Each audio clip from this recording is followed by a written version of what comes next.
আ এই কে তুমি? আমি কে সেটা না হয় পরে বলছি, আগে নিজের কাপড় চোপড় ঠিক করেন। এভাবে উলঙ্গ হয়ে নাচানাচি করতে লজ্জা করে না আপনার? অসভ্য মেয়ে একটা। এই যে মিস্টার, ঠিক করে কথা বলো।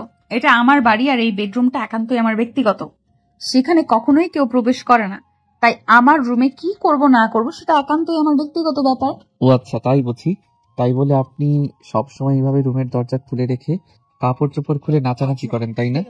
বাড়িটা বাইরে থেকে দেখে তো বেশ ভদ্রলোকের বাড়ি বলেই মনে হচ্ছিল, কিন্তু ভেতরে যে এমন অবস্থা সেটা আমি জানতাম না। নাউজুবিল্লাহ। নীলের এহেন কথাবার্তা শুনে নেহা রেগে গেল আর তার আম্মুকে ডাকতে শুরু করলো। তার আম্মু রান্নাঘরে রান্না করছিল। মেয়ের এমন চেঁচামেচি শুনে সেখানে দৌড়ে এলেন আর জিজ্ঞাসা করলেন, কি হয়েছে নেহা, এভাবে চেঁচামেচি করছিস কেন? তুই তো জানিস আমি রান্নাঘরে রান্না করছিলাম, সবার জন্য ব্রেকফাস্ট বানাচ্ছি। এমন সময় তুই এভাবে চেঁচাচ্ছিস কেন? আমার মনে খুব আনন্দ লেগেছে তাই আমি চেঁচাচ্ছি। কেন, তোমার কোনো সমস্যা? তোর মনে আনন্দ লেগেছে তাই বলে তোকে এভাবে চেঁচামেচি করতে হবে? তুই তো জানিস আমি সকাল থেকে রান্নাঘরে আছি, আর আমাদের বাড়িতে কারোরই কাজের লোকের হাতে রান্না খেতে ইচ্ছে করে না, তাই সবকিছু আমাকে নিজের হাতে করতে হয়। তোমার এসব প্যাচাল শুনতে আমার একদমই ভালো লাগছে না।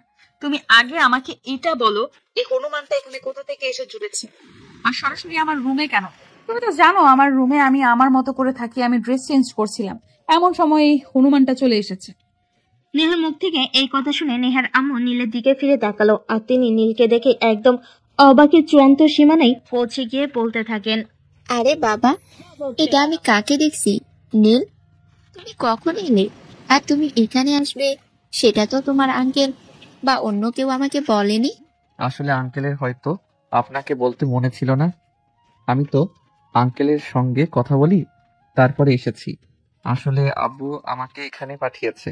আচ্ছা বাবা, ঠিক আছে, কোনো সমস্যা নেই। তোমার আঙ্কেল এখনো ঘুমাচ্ছে আর আমি সবার জন্য ব্রেকফাস্ট বানাচ্ছি। তুমি এক কাজ করো, এই রুমের পাশেই একটা রুম আছে, ওটা ফাঁকাই আছে, তুমি চাইলে ওই রুমে থাকতে পারো। আর তুমি তো মনে হয় সারা রাত জার্নি করে এসেছো, ব্রেকফাস্ট করা হয়নি। ফ্রেশ হয়ে ব্রেকফাস্ট টেবিলে এসো, সবার সঙ্গে একসঙ্গে খাবে। আচ্ছা আন্টি, ঠিক আছে, কোনো সমস্যা নেই, আমি ফ্রেশ হয়ে আসছি। অতঃপর নীল সেখান থেকে চলে গেল আর নেহার রাগে গজগজ করতে করতে তার আম্মুকে বলতে লাগলো, কি ব্যাপার আম্মু, এই ছেলেটা কে? আর চেনা নেই জানা নেই তাকে তুমি আমাদের বাড়িতে থাকতে দিয়েছো। আর তারপর সবচেয়ে বড় কথা হলো তুমি এই ছেলেটাকে আমার রুমের পাশের রুম কেন থাকতে বলেছো? এই হলো নীল, তোর বাবার বন্ধুর ছেলে। ওরা গ্রামে থাকে। তোর বাবার এখানে চাকরি হওয়ার পর আমরা এখানে চলে এসেছিলাম। তারপর গ্রামে খুব একটা যাওয়া হতো না, কিন্তু ওর বাবার সঙ্গে আমাদের প্রায় ফোনে কথাবার্তা হয়। যাই হোক, এখন তোকে সবকিছু বলতে পারবো না। আমি চুলায় রান্না বসিয়ে এসেছি। এই বলতে বলতে নেহার আম্মু নেহার রুম থেকে বের হয়ে রান্নাঘরে চলে গেল। এদিকে নেহা ড্রেস চেঞ্জ করে ভার্সিটি যাওয়ার জন্য তৈরি হয়ে নিল। তারপর সবাই মিলে একসঙ্গে ব্রেকফাস্ট টেবিলে চলে আসে। নীল যখন ব্রেকফাস্ট টেবিলে আসে তখনই নীলকে দেখে নেহার ছোট বোন রিমি বলতে থাকে, আরে নীল ভাইয়া, তুমি কখন আসলে? আব্বুর কাছে তো শুনেছিলাম তুমি আসবে, কিন্তু এত তাড়াতাড়ি চলে আসবে এটা তো আব্বু আমাকে বলেনি। না মানে আসলে তোমাকে দেখতে খুব মন চাইছিল, তাই তাড়াতাড়ি চলে এলাম। বলো, ভালো করিনি? একদম ভালো করেছো, তুমি যখন এসেছো ভালোই হয়েছে। আগামী সপ্তাহ থেকে আমার স্কুল বন্ধ, অনেক দিনের ছুটি আছে আমার। আমিও ভাবছিলাম তোমাকে ফোন করে আমাদের এখানে আসতে বলবে। যাই হোক, এখন আমাকে তাড়াতাড়ি বাসা থেকে বের হতে হবে। আজ একটা ইম্পর্টেন্ট ক্লাস আছে। তুমি ব্রেকফাস্ট করে রেস্ট নিয়ে বিকাল এসে তোমার সাথে কথা বলবো। এই কথা বলতে বলতে রিমি নাস্তা শেষ করে নাস্তার টেবিল থেকে উঠে চলে গেল। এদিকে নীল নাস্তা শেষ করে নেহার আম্মুকে বলে, আন্টি, আঙ্কেল তো এখনো ব্রেকফাস্ট টেবিলে আসলো না। আমার তো আঙ্কেলের সঙ্গে জরুরি কথা বলার ছিল। আসলে আজ তোমার আঙ্কেলের শরীরটা ভালো নেই, তাই হয়তো ঘুম থেকে উঠতে একটু লেট হয়েছে। তাছাড়া প্রেশারটাও ইদানিং বেড়ে চলেছে, তাই আমি আর তোমার আঙ্কেলকে ঘুম থেকে জাগানোর চেষ্টা করিনি। যাই হোক, তুমি কোনো টেনশন করো না, তোমার আঙ্কেল হয়তো এক্ষুনি ঘুম থেকে উঠে যাবে। ওকে আন্টি, ঠিক আছে, কোনো সমস্যা নেই। আঙ্কেল ঘুম থেকে উঠলে আপনি একটু কষ্ট করে আঙ্কেলকে বলে দেবেন আমি চলে এসেছি। নেহার আম্মু তখন মাথা নাড়িয়ে সম্মতি জানায়। আর এক এক করে সবাই নাস্তা শেষ করে নিজেদের রুমে চলে যায়। এদিকে নেহা ভার্সিটি যাওয়ার জন্য তৈরি হচ্ছিল। এমন সময় হঠাৎ নীল নেহার রুমে সামনে চলে আসে। আরে এই যে ম্যাডাম, আপনি ভার্সিটিতে ক্লাস করতে যাচ্ছেন নাকি বয়ফ্রেন্ডের সঙ্গে ডেটিং করতে যাচ্ছেন সেটা তো আপনাকে দেখে কনফার্ম হওয়া যাচ্ছে না। এই অসভ্য ইতর লম্পট চরিত্রহীন ছেলে একটা। আমার বিষয়ে আপনার এত চিন্তা করতে কে বলেছে? আমার বয়ফ্রেন্ডের সঙ্গে দেখা করতে যাব নাকি পার্কে ঘুরতে যাব সেটা একান্তই আমার ব্যক্তিগত ব্যাপার। আমি চাই না আপনি এই বিষয়ে নাক গলান, কারণ আমার ফ্যামিলির কেউ কখনোই আমার উপর কোনো বিষয়ে বাধা আরোপ করে না। আরে আপনি তো যা ইচ্ছা তাই, আপনি কার সঙ্গে কিভাবে কথা বলতে হয় সেটাও জানেন না। তা অপরিচিত মানুষ যার সঙ্গে আগে কোনোদিন দেখা হয়েছে কিনা সেটাও হয়তো সঠিক বলতে পারবেন না। আর তার সঙ্গে আপনি এরকম আচরণ করছেন, এই আচরণ করতে আপনার রুচিতে পাবে না। আসছে আমার ভদ্রলোক, আমাকে ভদ্রতা শেখাতে। শোনেন, আমি না যার তার কাছ থেকে কোনো কথা শুনতে অভ্যস্ত নই, তাই দয়া করে আমাকে জ্ঞান দিতে আসবেন না। এখন মানে এখান থেকে কেটে পড়ুন। আমি আমার ভার্সিটির টাইম হয়ে গেছে। আপনার সঙ্গে অযথাই প্যাচাল পাঠতে গেলে আমার ভার্সিটিতে লেট হয়ে যাবে। ও তাই নাকি? আচ্ছা ম্যাডাম, ঠিক আছে, কোনো সমস্যা নেই। আপনি এখন ভার্সিটিতে যান, বিকালে আপনার সঙ্গে আমার একটা কথা আছে।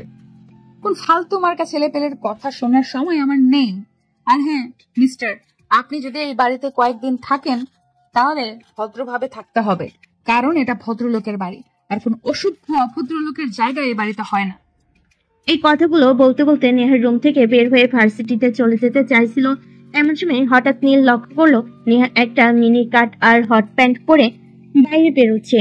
এই বিষয়টা নীলের ঠিক ভালো লাগলো না, তাই সে নেহাকে বলল, আরে এই যে ম্যাডাম, এটা কোন ধরনের ভদ্রতা? আপনি কি সব পোশাক পরেছেন সেগুলোর দিকে একবার তাকিয়েছেন? আপনি যে বাসা থেকে বের হয়ে যাচ্ছেন, আপনার কি লাজ লজ্জা কিছু নেই? এই যে মিস্টার শোনেন, আপনাকে আমি আগেও বলেছি আর এখনো বলছি, আমাকে এত জ্ঞান দিতে আসবেন না। জ্ঞান দেওয়া লোক আমার একদমই পছন্দ নয়। আমার বাড়িতে কেউ কখনো আমার স্বাধীনতার ব্যাপারে হস্তক্ষেপ করে না। আমি আমার ইচ্ছে মতো চলি। তাই আমি আশা করব আপনি যতক্ষণ এই বাড়িতে আছেন ততক্ষণ আমার বিষয়ে অন্তত নাক গলাতে আসবেন না। আর যদি কখনো আপনি আমার বিষয়ে নাক গলাতে আসেন তাহলে সেটা আপনার পক্ষে ভালো হবে না। ধুর, যা, এটা আমি কোথায় এসে পড়লাম? আমি তো সেটাই বুঝতে পারছি না। একটা মেয়েকে ভালো কিছু বলতে গেলাম আর উল্টো সে আমাকে কথা শুনিয়ে দিয়ে চলে গেল। যাই হোক, আপনি কি করবেন না করবেন সেটা একান্তই আপনার ব্যক্তিগত ব্যাপার।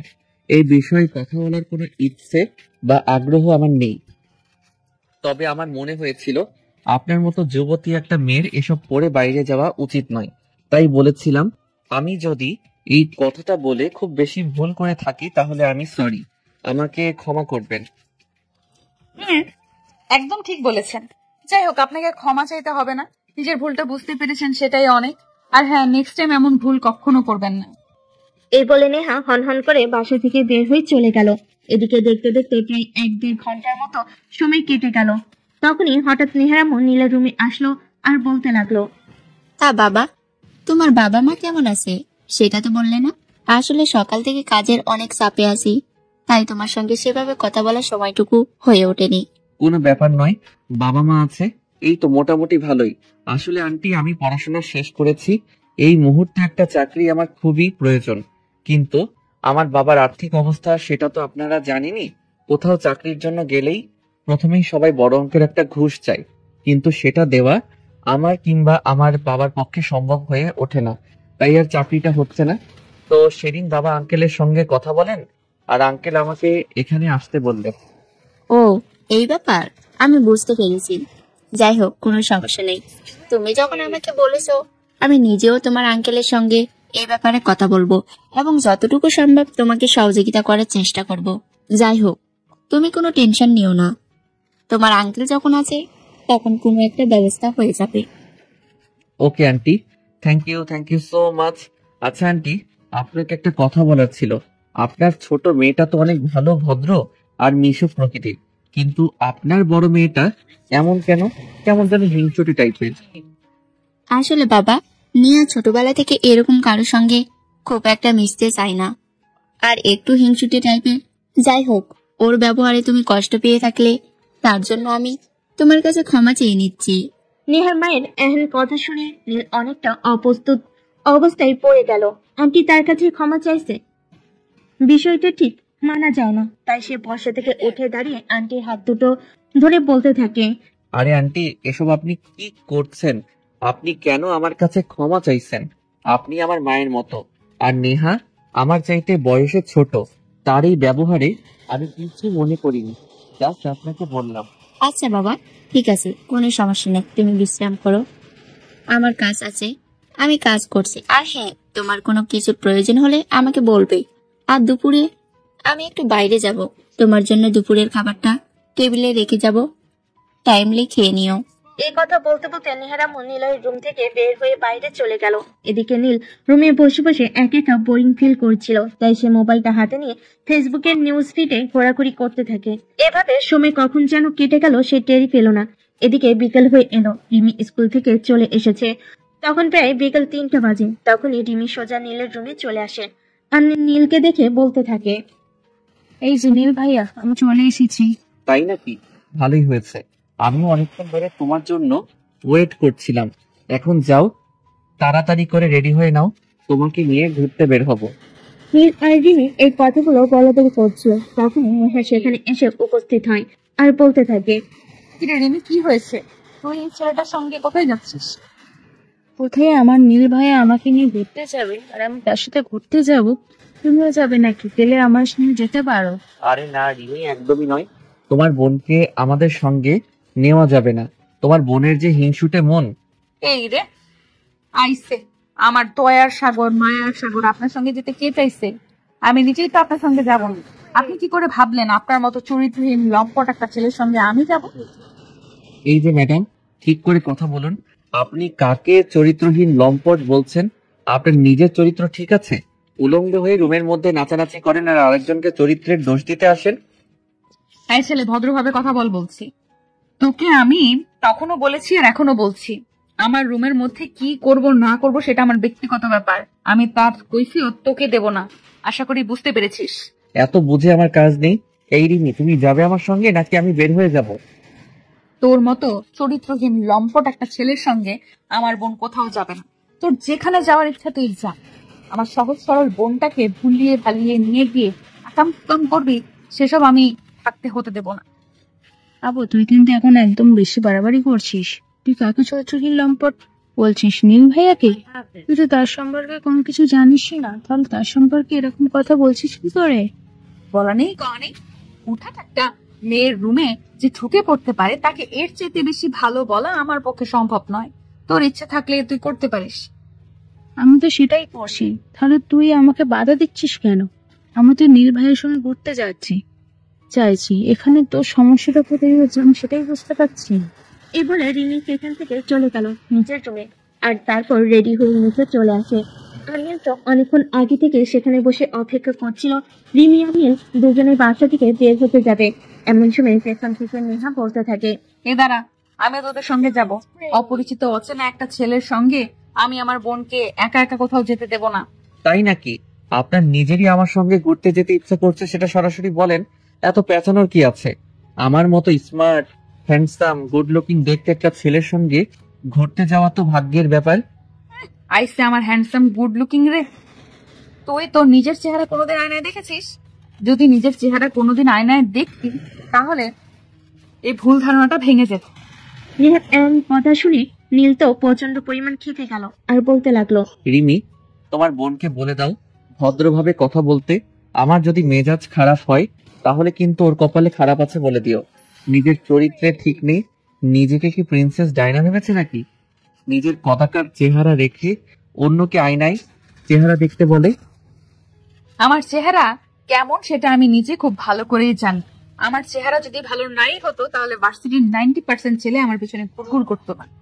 আমার মনে হয় না জীবনে কোনো মেয়ের সামনে বার্তা পেয়েছিস বলে, তাও আবার এত বড় বড় লিখেছিস। মিশন যে ছেলেগুলো তোর পেছনে ঘর ঘর করে, ওদের নিজেদের কোনো কাজকর্ম নেই, তাই তোর পেছনে টাইম ওয়েস্ট করে যদি তাদের কোনো কাজকর্ম থাকতো তাহলে তোর মতো একটা ফালতু মেয়ের জন্য টাইম ওয়েস্ট করতো না। রিমি, তুমি কি আমার সঙ্গে যাবে? গেলে যেতে পারো, তা না হলে আমি যাচ্ছি এই মেয়েটার সঙ্গে। আমার কথা বলতে ইচ্ছে করছে না। আমি যে কখন থেকে রেডি হয়ে বসে আছি, তোমার সঙ্গে ঘুরতে যাবো বলে, আর তুমি কিনা আমাকে জিজ্ঞাসা করছো আমি যাবো কি না। এই আপু, তুই তো ঝগড়া বন্ধ করবি? তোর যদি আমার সঙ্গে যাওয়ার ইচ্ছে হয় তাহলে চুপচাপ মুখটা বন্ধ রেখে যেতে পারিস, না হয়তো বাসায় বসে থাক, ঝামেলা করতে আসিস না। ওরে বাবা রে, যার জন্য করলাম চুরি সেই বলে চোর। তোর নিরাপত্তার জন্য আমি একটা ছেলের সঙ্গে ঝগড়া করছি, আর তুই কিনা আমার বোন হয়ে আমাকে কথা শোনাচ্ছিস? এটা তো আমার এক্সপেক্টেড ছিল না। হ্যাঁ, এখন কথা না বাড়ি এটা বল যে তুই আমার সঙ্গে ঘুরতে যাচ্ছিস কিনা। তোর যাওয়ার ইচ্ছে থাকলে যেতে পারিস, নয়তো না বলে দে, অযথাই সময় নষ্ট করিস না। এই বলে রিমি আর নীল দুজনে হনহন করে বাড়ি থেকে বের হয়ে যাচ্ছিল। এমন সময় পেছন থেকে নেহা বলতে থাকে, এই রিমি, তোর কি মাথা খারাপ হয়ে গেছে নাকি? আমি তো সেটাই বুঝতে পারছি না, তুই একটা বাইরের ছেলের সঙ্গে একা একা ঘুরতে চলে যাচ্ছিস। ছেলেটা তোর সঙ্গে যদি উল্টো পাল্টা কিছু করে বসে তখন কি হবে, সেটা একবার চিন্তা করে দেখেছিস? চিন্তা করার দরকার নেই, তুই বসে বসে চিন্তা কর। তোর তো অযথা চিন্তা করার জন্য অনেক সময় রয়েছে, সেই সময়টা আমার নেই, বুঝলি? আমি এখন আসছি। এই দাঁড়া, আমি তোদের সঙ্গে যাব। এই লম্পট চরিত্রহীন ছেলের সঙ্গে আমি তোকে একা একা কোনোভাবেই যেতে দেব না। রিমি, তোমার বোনকে বলে দাও, আর একবার আমাকে চরিত্রহীন বললে কিন্তু এর পরিণাম খুবই খারাপ হবে। চরিত্রহীন কাকে বলে আমি সেটা তোমার বোনকে দেখিয়ে দেব। আল্লাহ রক্ষা করো আমাকে, কেন যে এমন একটা বোন দিতে গেলেন সেটা আল্লাহই ভালো জানেন। দোহাই তোমাদের, এবার ঝগড়াঝাটি বন্ধ করো, আমাদের একটু সন্ধ্যার আগে বাড়ি ফিরে আসতে হবে। আব্বু যদি বাড়িতে এসে দেখে আমরা বাড়িতে নেই তাহলে প্রচন্ড রাগারাগি করবে। সেটা তো আমি নিজেই তোমাদেরকে বলছিলাম, আঙ্কেল বাড়িতে চলে আসার আগেই আমাদের ফিরে আসতে হবে। তাছাড়া আঙ্কেলের সঙ্গে আমার ইমার্জেন্সি কথা আছে, বলতে হবে। অতঃপর আর কোনো কথা না বলি সবাই বাসা থেকে বের হলো। নীল গাড়ির ড্রাইভিং সিটে বসতে চাইছিল, এমন সময় পেছন থেকে নেহা বলতে থাকে, এই, আমি কার ড্রাইভ করব? অপরিচিত কাউকে আমি আমার গাড়ি ড্রাইভ করতে দেব না। তাছাড়া যেখানে আমি রয়েছি, আমার বোন রয়েছে, সেখানে তো একদমই নয়। আপু, আমি বুঝতে পারছি না তুই কেন শুধু শুধু ঝামেলা পাকাচ্ছিস। নীল ভাইয়া ড্রাইভ করলে তো সমস্যাটা কোথায়? তুই দিয়ে ভাইয়াকে ড্রাইভ করতে। নীল ভাইয়া, তুমি ড্রাইভিং সিটে বসো আর গাড়ি ড্রাইভ করো, কোনো সমস্যা হলে আমি সেটা বুঝবো। রিমির কথায় নীল ড্রাইভিং সিটে বসে আর তার পাশের সিটে রিমি বসতে যাবে। এমন সময় নেহা বলতে থাকে, এই রিমি, তুই পেছনের সিটে বস, আমি সামনে বসবো। এই ছেলেটাকে বিশ্বাস নেই, তুই এই ছেলেটার পাশাপাশি বসলে তোকে ফুসলিয়ে ফাসলিয়ে অন্য কিছু করে ফেলার চেষ্টা করতে পারে, তাই আমি সেই রিস্ক নিতে চাই না। আপু, তোর হয়েছে কি সেটা তুই আমাকে বলবি? আমি না তোর এসব প্যারা নিতে পারছি না, তুই কেন এমন করছিস বলতো? তুই কেন শুধু শুধু ঝামেলা পাকাচ্ছিস? আমি কোনো ঝামেলা পাকাচ্ছি না, তোকে যেটা বলছি সেটাই করতো। পেছনের সিটে বস, আমি সামনে বসবো।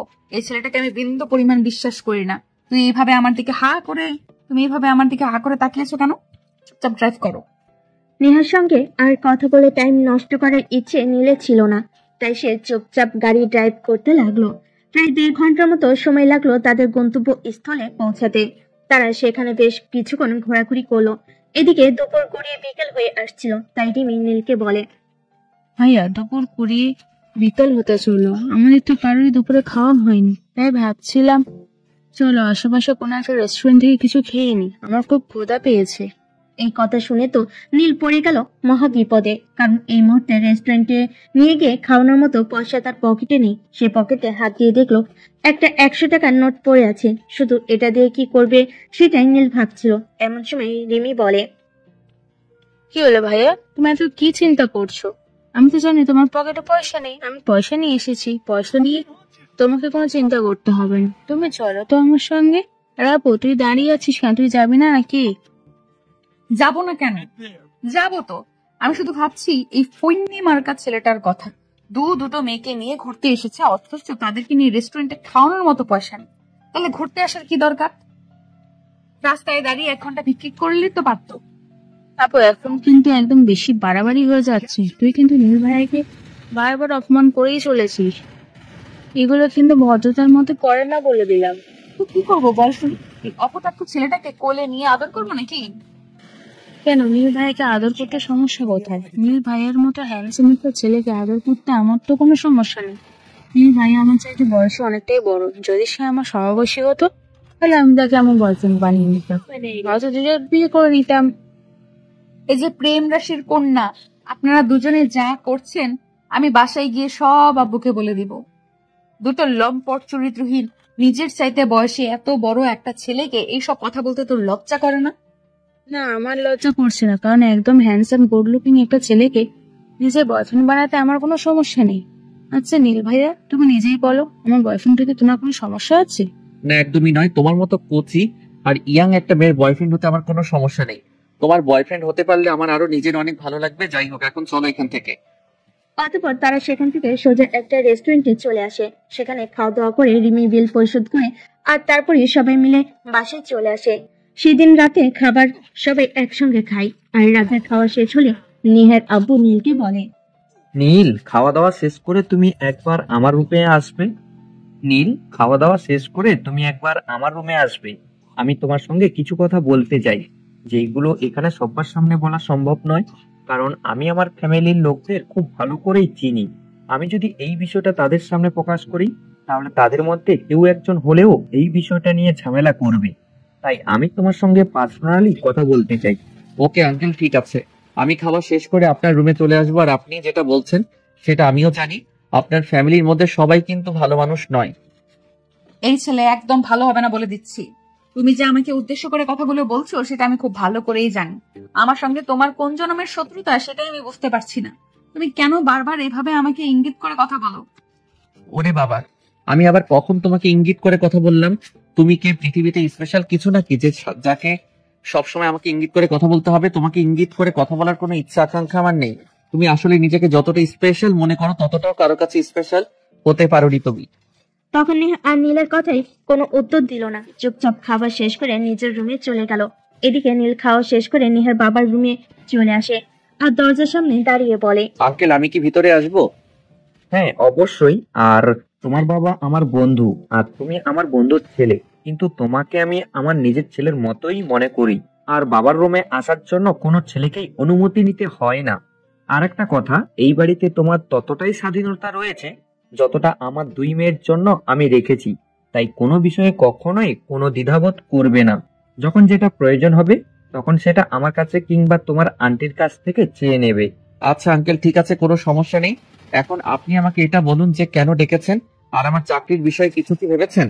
হ্যাঁ, আমি আসলে ওই বিষয়ে তোমার সঙ্গে কথা বলার জন্যই তোমাকে ডেকেছি। দেখো, আসলে এই মুহূর্তে আমাদের কোম্পানিতে কোনো লোক নিয়োগ করা হচ্ছে না। তাছাড়া কোনো পোস্ট খালি নেই যেখানে আমি তোমাকে নিয়োগ করতে পারি।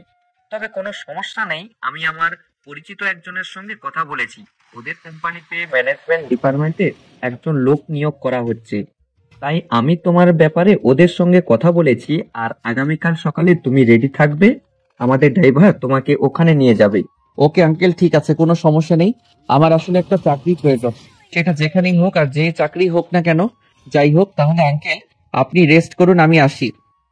আচ্ছা বাবা, ঠিক আছে, কোনো সমস্যা নেই। তুমি সকালবেলা রেডি থেকো, ড্রাইভার তোমাকে ওখানে পৌঁছে দিবে। আর হ্যাঁ, তোমার ব্যাপারে আমি সব কথা বলে রেখেছি, শুধু কাগজপত্রগুলো ঠিকঠাক নিও। পরদিন সকালবেলা ঘুম থেকে উঠে নীল নতুন কাপড় পরে রেডি হয়ে নেয়। তারপর নাস্তা শেষ করে বাসা থেকে বের হতে যাবে। এমন সময় নেহা পেছন থেকে বলতে থাকে, এই যে তুমি আমার গাড়ির দিকে এগোচ্ছ কেন? আর সাত সকালবেলা এরকম সেজে কোথায় যাচ্ছ সেটা বলো শুনি। আমি কোথায় যাচ্ছি সেটা তোমার না জানলেও চলবে। আমার ব্যাপারে তোমার এত ইন্টারেস্ট কেন সেটা বলবে? তোমার ব্যাপারে জানার কোনো ইন্টারেস্ট আমার নেই।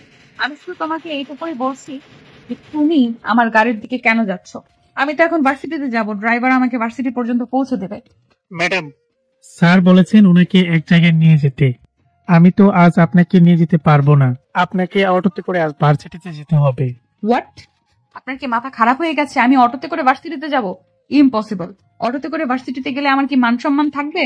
যাদের মান সম্মান কচু পাতার পানির মতো, তাদের মান সম্মান কোনো জায়গাতেই থাকে না। আর একটি শুভ কাজে যাচ্ছি, কাল নাগিনীর সঙ্গে কথা বলে সময়টা নষ্ট করতে চাই না। ড্রাইভার আঙ্কেল, আপনি চলুন তো। এই এক মিনিট ওয়েট, কি বললে তুমি? আমাকে কাল নাগিন বললে? এত বড় দুঃসাহস তোমাকে কে দিয়েছে? আমি তোমার সাহস দেখে অবাক না হয়ে পারছি না। এই বাড়িতে যেখানে সবাই আমাকে যথেষ্ট প্রায়োরিটি দেয়, আর সেখানে তুমি কি না আমাকে এমন কথা বলছো? এই শোনো, তোমার না কানের সমস্যা আছে। আমি আবার তোমাকে কখন কাল নাগিনী বললাম বলো? তুমি একবার কানের ভালো একটা ডাক্তার দেখিয়ে নিও। তোমাকে যে কি করতে মন চাইছে আমি নিজেও সেটা বুঝতে পারছি না।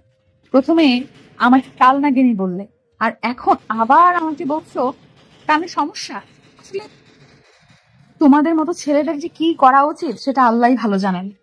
চাইলে আমাকে বিয়েও করতে পারো, আমি কিন্তু ছেলে হিসেবে যথেষ্ট ভালো। নিজের প্রশংসা নিজে করছি না, কিন্তু সবাই বলে এই কথাটা, তাই বললাম। মন চাইছে তোকে এক থাপ্পড় দিয়ে সব কটা দাঁত ফেলে দিই। অসভ্য লম্পট একটা ছেলে। তোর মতো ছেলেকে কে বিয়ে করবে বল শুনি? আর আমি তোর সঙ্গে কেনই বা এত কথা বলছি? আমার ভার্সিটির টাইম হয়ে গেছে। ড্রাইভার আঙ্কেল, আপনি আমাকে নিয়ে চলুন। সরি ম্যাডাম, এটা আমি করতে পারবো না। স্যার বলেছেন ওনাকে নিয়ে যেতে। আমি তো স্যারের কথা অমান্য করতে পারবো না। আজ আপনি একটু কষ্ট করে অটোতে চলে যান। কি হলো, এখনো এখানে দাঁড়িয়ে আছো কেন? ড্রাইভার কি বললো তুই শুনতে পাওনি?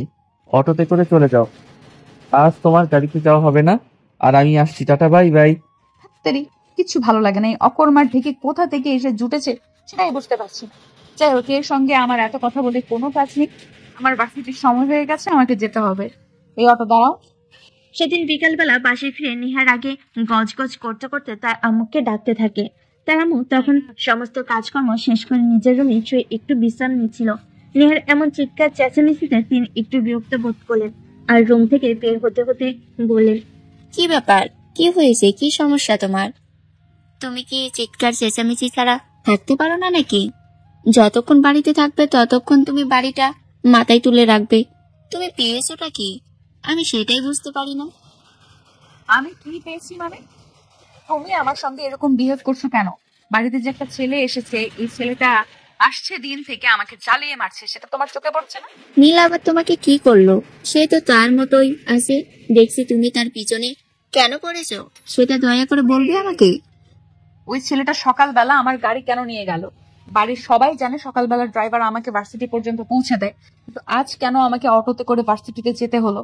আমি সেটার কৈফিয়ত চাই। সেটা তো বলা আমার পক্ষে সম্ভব নয়। তোমার আব্বুর বাড়িতে আসলে তুমি তোমার আব্বুর সাথে কথা বলো। আর একটা কথা তোমাকে বলে দিচ্ছি, তুমি যেগুলো শুরু করেছো সেগুলো কিন্তু তোমার আব্বু একদম সহ্য করবেন না। তোমার আব্বুর বন্ধুর ছেলে নীল, নীলের আব্বুর সঙ্গে তোমার আব্বুর অনেক দিনের সম্পর্ক এবং ভালো সম্পর্ক। তাই আমি চাই না তুমি এই ব্যাপারে কথা বলে তোমার বাবার মন ক্ষুণ্ণ করো। ওই ছেলেটার সঙ্গে তোমাদের এত কিসের পীড়িত আমি সেটাই বুঝতে পারছি না। অচেনা অজানা একটা ছেলে বাড়িতে এসে থাকছে, খাচ্ছে, আর সেই আমার সাথে বেশি প্রাধান্য পাচ্ছে। আমি সেটাই বুঝতে পারছি না। নেহার মা আর নেহার সঙ্গে কোনো কথা বললেন না, চুপচাপ নিজের রুমে চলে গেলেন। এদিকে নেহা তার মায়ের কাছ থেকে কোনো রেসপন্স না পেয়ে নিজের রুমে চলে আসলো। রাতের বেলা যখন তার আব্বু বাসায় আসলো তখন সে সরাসরি তার আব্বুর রুমে গেল আর বলতে লাগলো, আব্বু, আমাদের বাসায় যে ছেলেটা এসেছে, ওই ছেলেটা এখানে কতদিন থাকবে? মানে তুমি কি বলতে চাইছো? আমি কিছুই বুঝতে পারছি না। ওই ছেলেটা বলতে তুমি কাকে সম্বোধন করতে চাইছো? নীলকে? হ্যাঁ, ওকে। আর কাকে বলবো? এই বাড়িতে শুধুমাত্র একজনই বাইরের মানুষ আছে, তাই এটা তো আলাদা করে খুলে বলার কিছু থাকে না। তাহলে তো তোমাকে একটা কথা নতুন করে বলে দিতে হয়। নীলকে আমি আমার সন্তানের মতো স্নেহ করি। তোমরা দুই বোন, আমার কোনো পুত্র সন্তান নেই, তাই আমি চাইবো তোমরাও নীলকে নিজের ফ্যামিলির মানুষ বলেই মনে করো এবং যথেষ্ট সম্মান, শ্রদ্ধা আর ভালোবাসা দাও। অসম্ভব আব্বু, এটা কোনোভাবেই সম্ভব নয়। আমি তোমার সঙ্গে কথা বলতে এসেছি আর জানতে এসেছি এই ছেলেটা আমাদের বাড়িতে কতদিন থাকবে। কেন? এ ব্যাপারে তোমার এত জানার আগ্রহ কেন? তার যতদিন মন চাইছে ততদিন এখানে থাকবে। কেন বাবা, এরকম কেন হবে? এটা তো আমাদের বাড়ি। এখানে তো আর লঙ্গরখানা খুলে রাখা হয়নি যে যে যার মতো করে আসবে আর এখানে থেকে যাবে। এই ছেলেটাকে বলে দিও যত তাড়াতাড়ি সম্ভব আমাদের বাড়ি থেকে চলে যেতে। নেহা, প্লিজ, তোমার কথা বলা শেষ হয়ে থাকলে তুমি এখন আসতে পারো। আমি ব্যস্ত আছি, তোমার সঙ্গে পরে কথা হবে এ ব্যাপারে। তোমাদের যা ইচ্ছে করো। এই কথা বলে নেহা তখন সেখান থেকে চলে যায় আর নিজের রুমে বসে থাকে চুপচাপ। এদিকে দেখতে দেখতে বিকেল গড়িয়ে রাত হয়ে আসলো। সবাই রাতের খাবার খেয়ে যার যার মতো নিজের রুমে ঘুমিয়ে পড়লো। শীতের আকাশটি একটু মেঘলা ছিল। একটু পরে হুটহাট করে বৃষ্টি পড়তে শুরু করলো আর আকাশে বিদ্যুৎ চমকাতে শুরু করলো। হঠাৎ বিদ্যুৎ চমকালে নীল ভয় পায় আর একা রুমে তো কখনোই থাকতে পারে না। তখন প্রায় রাত আনুমানিক 12টার মতো হবে বাজে। সবাই যার যার রুমে ঘুমিয়ে পড়ছে। এদিকে নীল কিছুতেই ঘুমাতে পারছে না, তার প্রচন্ড ভয় করছে আর সে কাউকে বলতেও পারছে না। এত বড় ছেলে বিদ্যুৎ চমকালে ভয় পায়। সেটা সবাই জানলে কি মনে করবে, তাই সে চুপচাপ নিজের রুম থেকে বের হয়ে বেলকনিতে হাঁটাহাঁটি করতে লাগলো। এমন সময় সে দেখতে পেল নেহার রুমের দরজা খোলা, তাই সে নেহার রুমের ভিতর ঢুকে গেল। নেহার রুমে ডিম লাইট জ্বালানো ছিল। ডিম লাইটের আলোয় নেহার চেহারা লাগছিল সেটা বলার মতো না। কিন্তু তখনই হঠাৎ খুব জোরে বাজ পড়লো। নীল চিৎকার দিয়ে নেহার উপর পড়ে গেল, আর নেহা সেটা টেপে ধরপড় করে বিছানা থেকে উঠে বসলো আর বলতে লাগলো, এই কি হয়েছে? তুমি আমার রুমে কেন এত রাতে?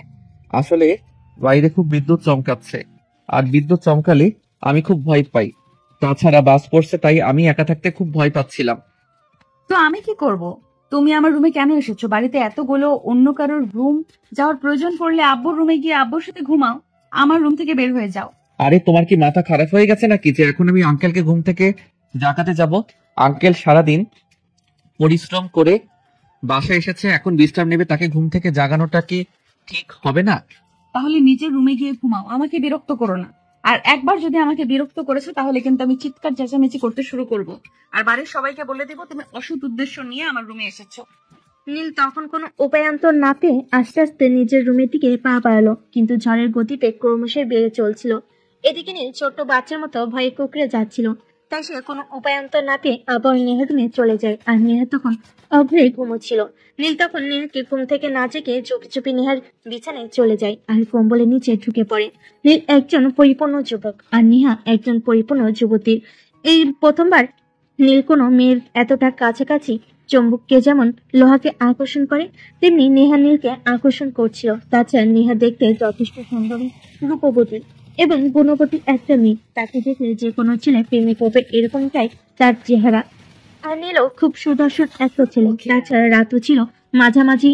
সব মিলে একটা প্রেমময় পরিবেশ আর পরিস্থিতি ছিল। নীল নেহার এতটা কাছাকাছি থেকে কোনোভাবেই নেহাকে দূরে সরিয়ে রাখতে পারছিল না, তাই সে নেহাকে নিজের সঙ্গে জড়িয়ে নেয়। কিন্তু নেহা এই ব্যাপারে কিছুই বুঝতে পারলো না, কারণ সে গভীর ঘুমে মগ্ন ছিল। এদিকে নীল কি করছিল সেটা সে নিজেও বুঝতে পারছিল না, কারণ সে একদম নেশায় তলিয়ে যাচ্ছিল। আর নেশা হবে বাই না কেন?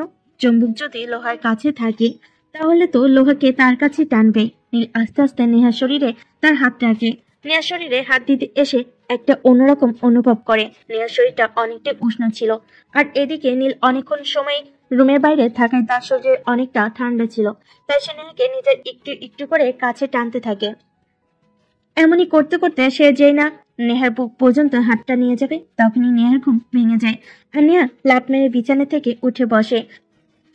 নীলকে সে তার পাশে দেখতে পেয়ে শার্টের কলার ধরে টেনে দাঁড় করায়, আর তার গালে ঠাস ঠাস করে দুটো চর বসিয়ে দিয়ে বলতে থাকে, ওই চরিত্রহীন লম্পট ভিতর বদমাইশ ছেলে, তোকে আমি কতবার বলেছি তুই আমার রুমে আসবি না, আমার ধারে কাছে আসবি না, কিন্তু তারপরও তুই কেন আমার রুমে এসেছিস? আর এখন যদি সময় মতো আমার ঘুম না ভাঙতো তাহলে তুই আমার সঙ্গে কি না কি করতি, তার তো কোনো গ্যারান্টি নেই। দাঁড়া, আজ সকালেই আমি বাবার সঙ্গে সবকিছু বলবো আর তোকে এই বাইরের থেকে তাড়ানোর ব্যবস্থা করব। I am sorry, I am so sorry. আমি আসলে বুঝতে পারিনি, বললাম তো আমি ঝড় আসলে প্রচন্ড ভয় পাই, তাই আমি এখানে চলে এসেছিলাম। তারপর যেটা হয়েছে সেটা অ্যাক্সিডেন্ট মাত্র, যা হয়েছে সব ভুলে যাও। সেটা তোমার জন্য ভালো হবে আর আমার জন্য ভালো হবে। একটা কথা মনে রেখো, এই বিষয়টা প্রকাশ করলে কিন্তু মান সম্মান তোমার বেশি যাবে। মানে তুই আমাকে ভয় দেখাতে চাইছিস, তাই তো? কিন্তু সেটা করে কোনো লাভ হবে না, কারণ আমি তোর এইসব কথাই একটুও ভয় পাই না। আমি সবাইকে বলে দেব, আর তোর মুখোশটাও সবার সামনে খুলে দেব, তখন বুঝতে পারবি আমি নেহা কি জিনিস। ওকে, তুমি যদি আমার কথা না শোনো তাহলে তোমার যা ইচ্ছা তুমি তাই করতে পারো, আমার কোনো প্রবলেম নেই। এখন আমি আসছি আরেকটা কথা, তোমার শরীরে কিন্তু চুম্বক আছে বলা চলে। আমি যখন তোমার কাছে গেলাম তখন মনে হচ্ছিল তুমি চুম্বক আর আমি লোহা। তুমি আমাকে তোমার কাছে আকর্ষণ করে টানছো আর আমি তোমার কাছে যাচ্ছি। এসব ফালতু মার্কা কথাবার্তা আমার আব্বুর সামনে বলিস, তাহলে আমার আব্বু তোকে বুঝিয়ে দেবে কত ধানে কত চাল। ওকে মাই ডিয়ার, ঠিক আছে, সেটা সময় হলে দেখা যাবে। এখন আমি আসছি, ঘুমিয়ে পড়ো, তা না হলে কাল সকালে তুমিও ভার্সিটি যেতে লেট করবে আর আমিও অফিসে। এই বলে নীল নিজের রুমে চলে আসে। আর এদিকে ঝড় কমে যাচ্ছিল, তাই সে ঘুমিয়ে পড়ে। পরের দিন সকালবেলা ঘুম থেকে উঠে নিহা তার বাবার সঙ্গে সবকিছু বলে, কিন্তু তার বাবা সেসব কথা বিশ্বাস করে না। তাই তিনি অপেক্ষা করতে থাকেন নীল কখন ব্রেকফাস্ট টেবিলে আসবে। আর কিছুক্ষণ পর নীল ব্রেকফাস্ট টেবিলে চলে আসে। তাই নীল আপু নীলকে বলে, দেখো বাবা, তোমাকে আমি আমার সন্তানের মতোই ভালোবাসি। তাই কথাটা জিজ্ঞাসা করতে আমি খুবই লজ্জাবোধ করছি, কিন্তু না বলে উপায় পাচ্ছি না। নেহা, এসব কি বলছি? তুমি নাকি গতকাল রাতে তার রুমে গিয়েছিলে? আমি তার রুমে? কিন্তু কেন? আমি তার মেয়ে কেন যেতে যাব? তার রুমে তো আমার কোনো প্রয়োজন নেই। হ্যাঁ, আমিও তো সেটাই বলছি। তোমার কোনো কিছুর প্রয়োজন থাকলে তুমি আমাকে কিংবা তোমার আন্টিকে বলবে, কিন্তু তুমি নেহার কাছে কেন যাবে? কিন্তু দেখো না, সে তখন থেকে বলেই যাচ্ছে তুমি নাকি কাল রাতে তার রুমে গিয়েছিলে। আঙ্কেল, একটা কথা বলি, আপনি প্লিজ কিছু মনে করবেন না। আসলে আমি আপনাদের বাড়িতে থাকছি, বিষয়টা আপনার মেয়ে ভালো লাগছে না। আপনার মেয়ে চাইছে আমি এই বাড়ি থেকে চলে যাই, তাই আমি যেদিন থেকে আপনাদের বাড়িতে এসেছি সেদিন থেকে আপনার মেয়ে আমার পিছনে পড়ে আছে। এই ছেলে, একদম মিথ্যা কথা বলবে না। নিজের মুখোশটা সবার সামনে খুলছো না কেন? কাল রাতে তুমি আমার রুমে গিয়েছিলে আর আমার বিছানা পর্যন্ত, সেগুলো তুমি বলছো না কেন? আরে আজব তো, তুমি আমাকে এভাবে কেন মিথ্যা দোষারোপ করছো? আমি এই বাড়িতে থাকতে গেলে তোমার যদি কোনো সমস্যা হয়ে থাকে তাহলে তুমি সেটা আঙ্কেলকে সরাসরি বলো। আমাকে এই বাড়ি থেকে তাড়িয়ে দিতে, তাহলে আমি আর তোমাদের বাড়িতে থাকবো না। কিন্তু প্লিজ দয়া করে এভাবে আমার মান সম্মান নিয়ে খেলো না। তোমরা বড় লোক, তোমাদের মান সম্মান আছে, আমরা গরিব, আমাদেরও মান সম্মান আছে। তোমরা তোমাদের মান সম্মান টাকা পয়সা দিয়ে কামাতে পারো, কিন্তু আমাদের তো অত টাকা পয়সা নেই। টাকা পয়সা দিয়ে আমরা মান সম্মান কিনতে পারি না। ছি ছি আপু, তোর মানসিকতা এতটা নিচ, সেটা আমরা কেউ জানতাম না। তুই নীল ভাইয়াকে এভাবে অপমান করতে চাস? তুই চুপ কর। তুই কেন বড়দের মধ্যে কথা বলতে আসছিস? তোকে তো বলেছি আমি এই ছেলের চরিত্রে সমস্যা আছে, কিন্তু তোরা কেউ বিশ্বাস করতে চাইছিস না আমার কথা। আচ্ছা ঠিক আছে, যেদিন তোদের চোখের সামনে সবকিছু ঘটবে সেদিন তোরা দেখিস। হ্যাঁ সেটাই। এখন আর তুই দয়া করে নীল ভাইয়াকে উল্টো পাল্টা কথা শোনাবি না, তাহলে কিন্তু আমি তোর বিরুদ্ধে গিয়ে কথা বলতে বাধ্য হব। তখন নেহা আর কথা বলার জন্য কোনো ইস্যু খুঁজে পেল না, তাই সে চুপচাপ নাস্তা করে সেখান থেকে চলে গেল। কিছুক্ষণ পর নাস্তা শেষ করে নীল নেহার রুমের সামনে দিয়ে যাচ্ছিল। নেহার নিজের বিছানার উপর বসে কিছু একটা চিন্তা করছিল, তাই নীল তার রুমে প্রবেশ করে আর বলতে থাকে, কি ব্যাপার ম্যাডাম, আমার পিছনে কেন এত উঠে পড়ে লেগেছেন? বললাম তো আমার পিছনে পড়েন না, কোনো লাভ হবে না। বিশ্বাস এমন একটা জিনিস যেটা কামাই করতে অনেক কষ্ট লাগে, আর সেটা ধরে রাখতে জানতে হয়। তুমি আবার কেন আমার রুমে এসেছো সেটা বলবে? তুমি এক্ষুনি আমার চোখের সামনে থেকে চলে যাও। আমি তোমাকে সহ্য করতে পারি না, সেটা তুমি কেন বুঝতে পারো না? আমি কি এতটাই বোকা নাকি যে কোনো কিছু বুঝি না? আমি সবকিছুই বুঝি, আর বুঝে শুনে লুডো খেলায় নেমেছি, যেটাকে সাফ লুডো বলে। হয়তো জিতবো, নয়তো একেবারে হেরে যাব। তুমি আমার চোখের সামনে থেকে দূর হও বলছি। আমি তোমাকে সহ্য করতে পারছি না। তুমি যেদিন থেকে আমাদের বাড়িতে এসেছো সেদিন থেকে আমার সঙ্গে খারাপই হচ্ছে, ভালো কিছুই হচ্ছে না। ম্যাডাম, আমি মানুষটাই এরকম, আমার সঙ্গে লাগতে আসবেন না। আমার সঙ্গে লাগতে আসলে খারাপই হবে, ভালো কিছুই হবে না। আসছি madam, good bye and best of luck. আর হ্যাঁ, আমার পেছনে আর পড়েন না। নেহা তখন নীলকে কিছু বলতে চাইছিল, কিন্তু নীল তাকে সেই সুযোগ না দিয়ে নিজের রুমে চলে গেল আর রেডি হয়ে অফিসে চলে গেল। এভাবে সংসার চাকরও পেয়ে গেল। হঠাৎ একদিন শুক্রবার, নীলের অফিস বন্ধ, আর অপরদিকে রিমি আর নেহার স্কুল আর ভার্সিটিও বন্ধ ছিল। তাই নীলের কোনো কাজকর্ম না থাকায় সে বাগানে গিয়ে ফুল গাছগুলোর সঙ্গে একটু সময় কাটাচ্ছিল। এমন সময় দোতলায় বেলকনি থেকে রিমি নীলকে ডাকতে থাকে, এই নীল ভাইয়া, এটা কাজ করে দেবে, খুব দরকারি।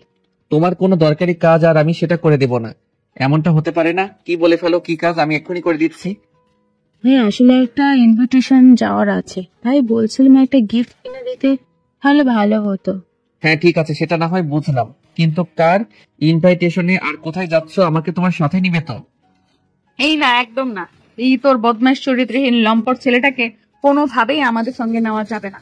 এর চরিত্রের ঠিক নেই, কোথায় কখন কি করে বসবে তার কোনো ঠিক ঠিকানা নেই। আরে আপু, তুমি এইভাবে বলছো কেন? তুমি কেন সব সময় নীল ভাইয়ের সঙ্গে এরকম আচরণ করো? নীল ভাইয়া যথেষ্ট ভদ্র আর ভালো একটা ছেলে, এসে কখনোই ফাজলামো করে না। নীল ভাইয়া, আমি তোমাকে আমার সাথে নিয়ে যাব, কোনো সমস্যা নেই। দাঁড়াও এক মিনিট, আদৌ তোমার সঙ্গে যাবো কিনা সেটা চিন্তা করে নেই। তোমার এই ডাইনি মার্কা শাকচুনি বোনটা যদি তোমার সঙ্গে যায় তাহলে আমি যাব না, আর গিফট কিনে এনে দেওয়ার তো প্রশ্নই ওঠে না। ভাইয়া আসলে আমরা একটা বান্ধবীর বার্থডেতে যাচ্ছি, তাই তার জন্য কিছু গিফট নেওয়ার প্রয়োজন। আসলে সকালে মনে ছিল না, তাই না হলে আমার দুজনের মধ্যে থেকে কেউ একজন নিয়ে আসতাম, তাই তোমাকে বল। ও আচ্ছা ঠিক আছে, বুঝতে পেরেছি। আমি তোমাদের গিফট এনে দেবো, শুধুমাত্র একটা শর্তেই, যদি তোমাদের সঙ্গে আমাকে নিয়ে যাও। রিমি ওকে বলে দে আমাদের গিফটের কোনো প্রয়োজন নেই, আমরা রাস্তা দিয়ে যাওয়ার সময় কিছু একটা কিনে নিব, নয়তো আমাদের ফ্রেন্ডকে অন্য সময় কিছু একটা দিয়ে দেব, কিন্তু এই বদমেশকে কোনোভাবেই আমাদের সঙ্গে নিয়ে যাব না। কেন, কি সমস্যা? আমি কি ওখানে গিয়ে সবার সামনে তোমাকে জড়িয়ে ধরবো নাকি কিস করব, যাতে তোমার প্রবলেম হবে? এই ফাজিল ছেলেটাকে আমার সামনে থেকে চলে যেতে বল, তা না হলে কানের নিচে কখন যে 2-4টা বসিয়ে দেব তার কিন্তু কোনো ঠিক ঠিকানা নেই, কারণ এ আমার মেজাজ একদম খারাপ করে ফেলছে। কেন, আমি কি এখনো এমন কিছু করেছি নাকি? তোমাকে বিয়ে করব বলেছি নাকি বাসর করব বলছি, যার কারণে তোমার মেসেজ এত খারাপ হয়? শোনো, তুমি না এতটাও ডিমান্ডেড কিছু নও যতটা তুমি নিজেকে মনে করো। নিজেকে এত স্পেশাল কিছু ভাবার কোনো কারণ নেই, বুঝতে পেরেছো? এই বলতে বলতে নীল সেখান থেকে চলে গেল। আর এইদিকে রিমি নেহাকে বলতে থাকে, নেহা এই কথাগুলো না বলে হয়তো নীল তাদের একটা গিফট কিনে এনে দিত, কিন্তু এখন তো পার্টিতে যাওয়ার সময় হয়ে গেছে, রাস্তায় গাড়ি, তারপরে গিফট কেনার মতো টাইম হবে না। খালি হাতে কোনো ইনভাইটেশনে যাওয়াটা তো ভালো দেখায় না। তখন নেহা রিমিকে বলে, দেখ, আমি তোর কোনো বন্ধুর ইনভিটেশনে যাচ্ছি না, আমি আমার বন্ধুর ইনভিটেশনে যাচ্ছি, তাই সেখানে মানিকতা থাকবে কি থাকবে না সেটা আমার উপর ছেড়ে দে।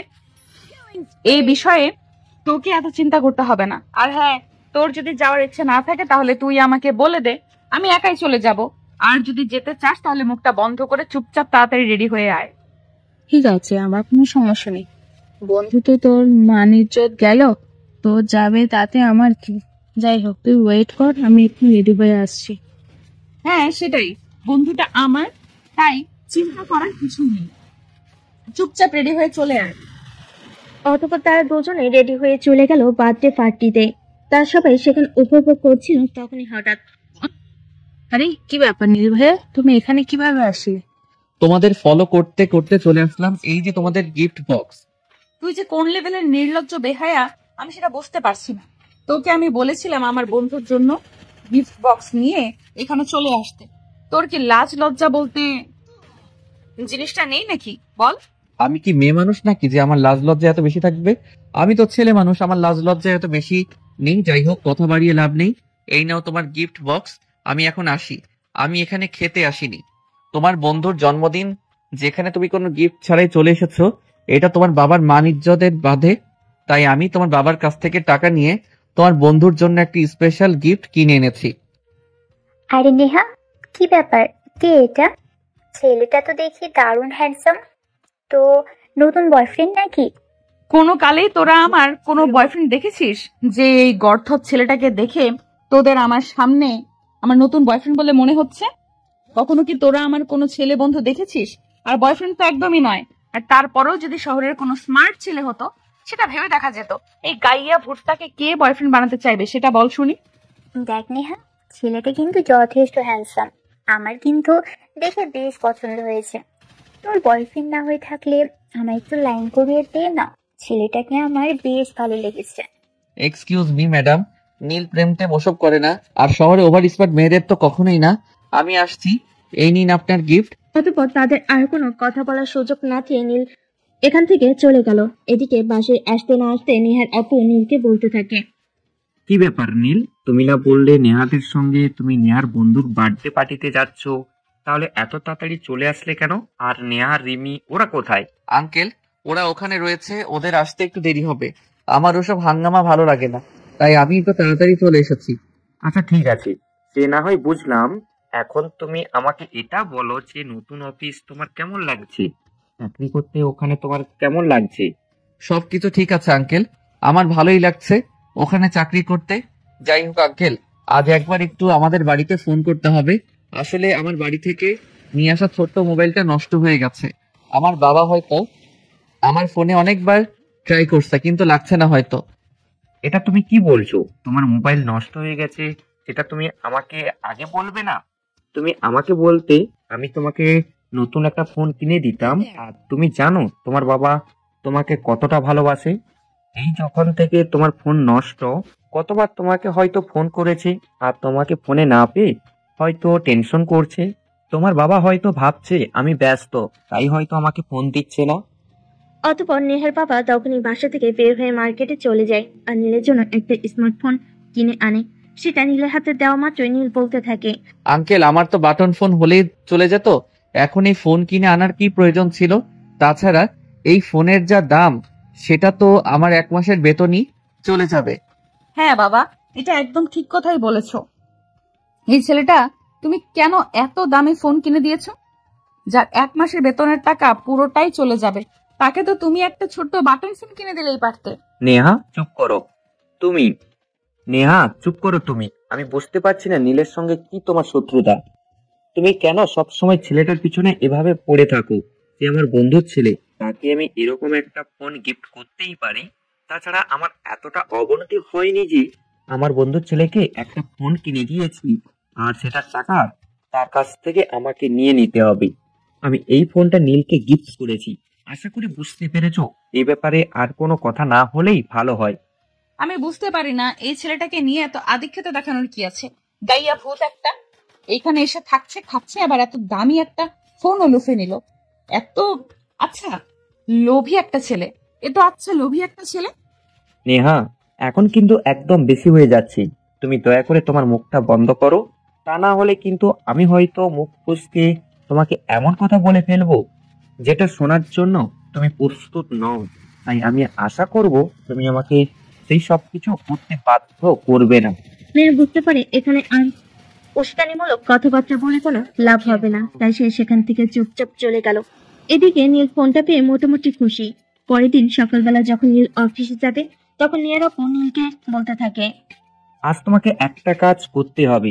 আমাদের ড্রাইভার একটু অসুস্থ, তাই সে ছুটি নিয়েছে, আর সেই জন্য তোমাকে একটু কষ্ট করে নেহাকে তার ভার্সিটি পর্যন্ত পৌঁছে দিতে হবে।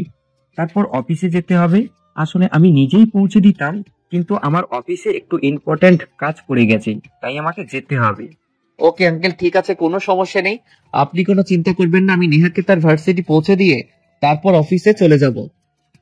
অতঃপর নীল বাড়ির বাইরে গাড়ি নিয়ে নেহার জন্য অপেক্ষা করছিল। প্রায় 10 মিনিট পর নেহা সেখানে আসলো, আর গাড়ির ভিতরে নীলকে বসে থাকতে দেখে নেহা বলতে থাকে, কি রে, কি ব্যাপার?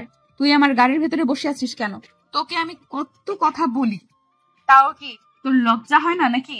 গাড়ি থেকে নাম, আমার ভার্সিটি যাওয়ার সময় হয়ে গেছে, আমাকে ভার্সিটিতে যেতে হবে। ম্যাডাম, ড্রাইভার আজ অসুস্থ, তাই আঙ্কেল বলেছে আপনাকে ভার্সিটি পৌঁছে দিয়ে তারপর আমাকে অফিসে যেতে। আব্বু বললো আর তুই অমনি চলে এলি? তোর কি মেয়ে মানুষ দেখলে লুতুর পুতুর করতে ইচ্ছে করে নাকি? শোন, এসব লুতুর পুতুর করে কোনো কাজ হবে না, এক্ষুনি গাড়ি থেকে নাম বলছি।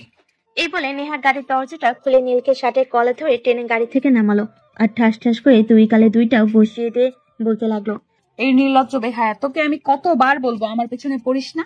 তোকে আমার একদমই সহ্য হয় না, কিন্তু তারপরেও তুই কেন আমার পেছনে পড়ে আছিস? তোর কি লাজ লজ্জা জিনিসটা নেই নাকি? স্কুলে যাওয়ার জন্য তৈরি হয়ে একটু দূরে দাঁড়িয়েছিল রিমি, আর সেই সব কাণ্ড কারখানা দেখছিল।